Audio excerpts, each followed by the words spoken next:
Hello! Pakita ko lahat ng mga gifts niya sa akin. Nakatabi siya sa box na to.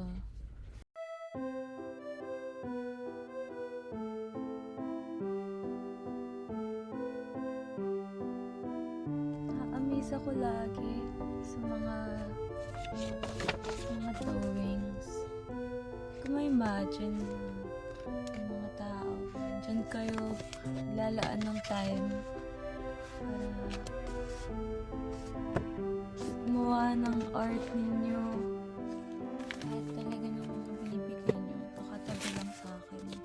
Yung mga stickers, nagamit ko na iba, nakadikit na sa, ito, nakadikit yung iba dito.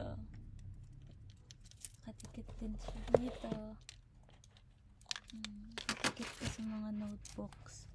Ibang stickers nakadikit dyan sa laptop kung nasan kayo, kung saan ako nag-video ngayon.